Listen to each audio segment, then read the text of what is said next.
The final practice session was canceled due to darkness after the Busch Grand National race ran late yesterday, so we're reverting back to the early practice session. In my book, Ernie, you were the quickest. This thing was flying yesterday. Well, I tell you, Larry and all the guys and Robert and just done a great job with this Texaco Haviland Ford. And, you know, we haven't really touched it since we got her qualified good, and it seems to be racing. You know, hopefully it'll race good. A little different weather right now. And I want to say hi to Kim and Terry. They're all at home watching, and hopefully Jordan's feeling better. Ernie, good luck. Mike Joy? Thanks, Randy. Sears Die-Hard Battery, now with more power when you need it most, presents the starting grid for today's race. You've met Rusty Wallace, his 15th career pole, but his first here at Dover, and Ernie Irvin has his second straight front row start in the Robert Yates car. Jeff Gordon, fourth time this year he started third. Jeff Bodine, first start as an owner-driver in Winston Cup ranks. Run number 3, Mark Martin, who's won 4 of the last 5, and Rick Wilson with 7 top 10s. Morgan Shepherd, winner at Atlanta, and Harry Gant, who has 4 Dover victories. Dale Earnhardt, who won here in June. Kenny Schrader, who won here at Dover in '91. Bobby Labonte, freshman driver, and Rick Mast, who ran 6th here in June. Bill Elliott, who's won here 4 times, and Derek Cope, who has a victory here. And now, ladies and gentlemen, to give the command that will send the field on its way, the Splitfire Spark Plug 500, presented by Pep Boys. Here is the founder and vice president for auto racing of Dover Downs, Mr. Melvin Joseph. Gentlemen, start your engine. And with that, 37 cars come to life here at Dover Downs as you look down through the rest of the starting grid. Ted Musgrave was fastest second-day qualifier ahead of Ricky Rudd. 36 positions in the official field, and 1 provisional starter, Jimmy Means. What a day for racing. Yesterday it rained most all day. We just snuck in the 200-mile Busch race, won by Todd Bodine. After Joe Nemechek wore out the field early, cracked the wall, and then Bodine came back after getting 4 tires and 50 laps to go and won in a walk. Exciting race, and I tell you, Neil knows a little something about not being able to practice yesterday. A lot of these guys didn't get to run their tires in, and they're worried about maybe having a tire problem later on. Yeah, they like to scuff the tires before the race. They didn't have that opportunity, so they'll be running new tires all day long and see what happens.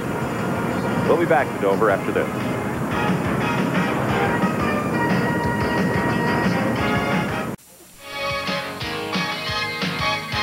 Getting ready to go racing on the Monster Mile. A bunch of TNN fans. A bunch of them here today. What a crowd.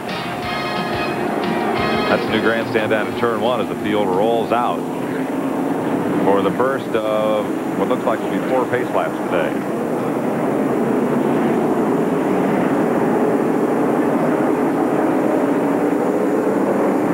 Everybody moving. And headed for turn 1.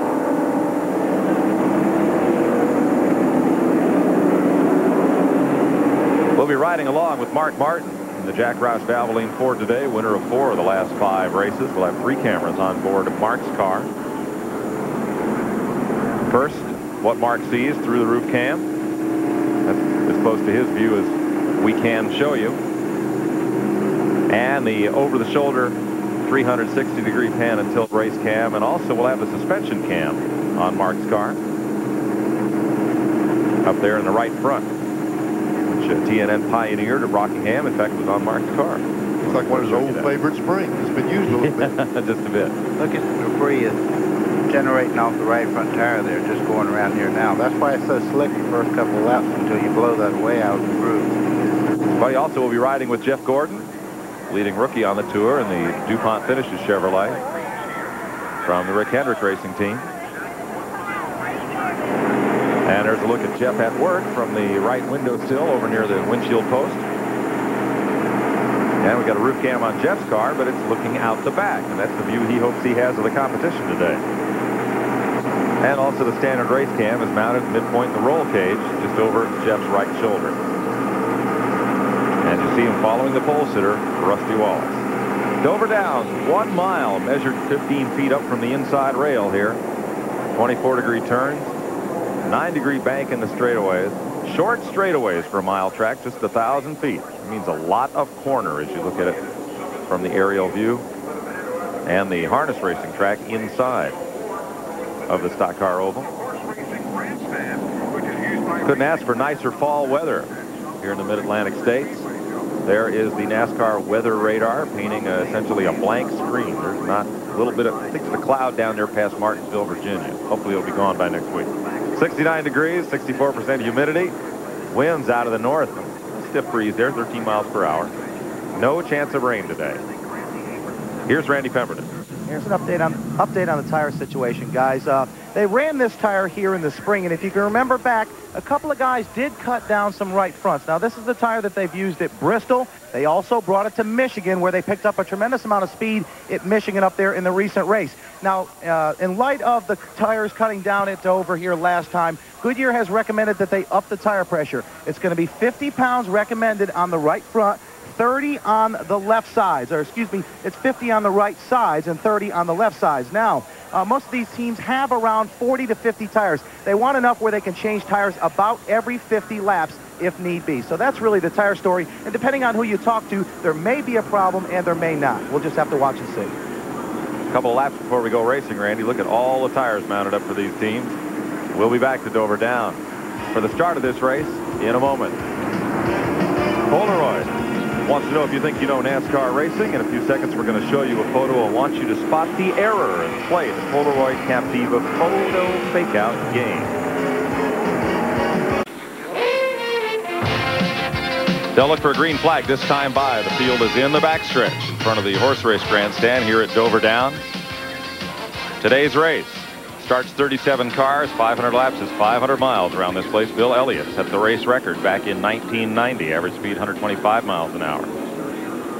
We'll have our toll-free number in use throughout today's telecast. If you have questions you want to pose to the folks on pit road, people in this race, or other questions about this race or NASCAR racing, the call is free, 1-800-451-7331, and that'll be in operation all throughout today's telecast.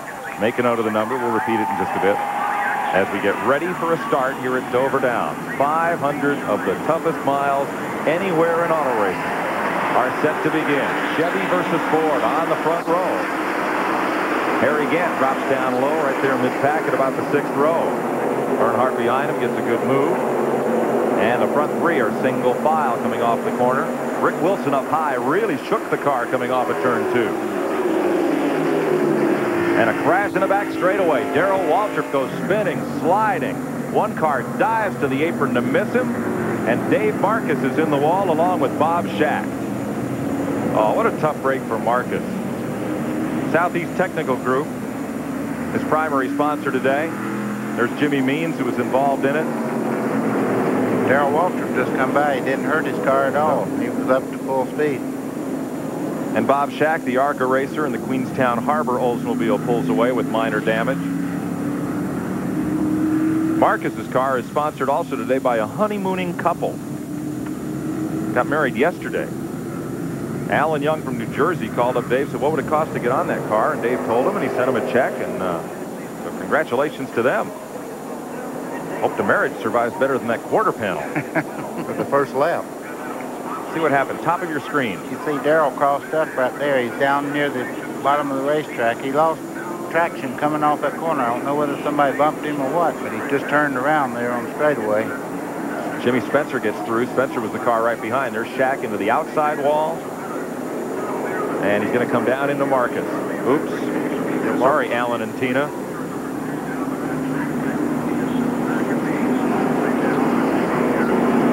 Looked like Waltrip was either got loose or got a little bit of help getting loose up off that corner. So the first thing you see was the back end of his car break loose. Boy, Greg Sachs just did miss him on the bottom side. That was the car that snuck past on the bottom. Good move for Sachs. So caution out on the very first lap here. And with this caution flag, we'll take this pause from Dover Downs International Speedway. The Monster has gotten in the first fight here. 2 laps complete.